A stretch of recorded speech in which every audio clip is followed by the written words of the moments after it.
Banorët e fshatit Baks Riol në Velipoj kanë vijuar për ditën e dytë protestat kundër ndërtimit të resortit luksoz nga kompania Gener 2.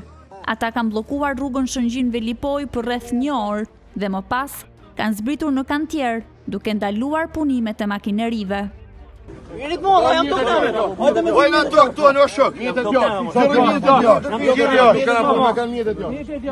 Banorët pretendojnë se kompania ndërtuese u ka gravitur pronat dhe paralajmërojnë vazhdimin e protestave.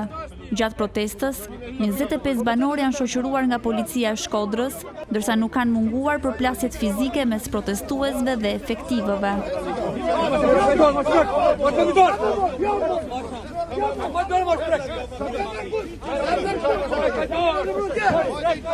Resorti turistik do të ndërtohet në zonën e Rjollit, me një sipërfaqe prej rreth 1.46 milion metra katror dhe përfshin vila dhe hotele luksoze.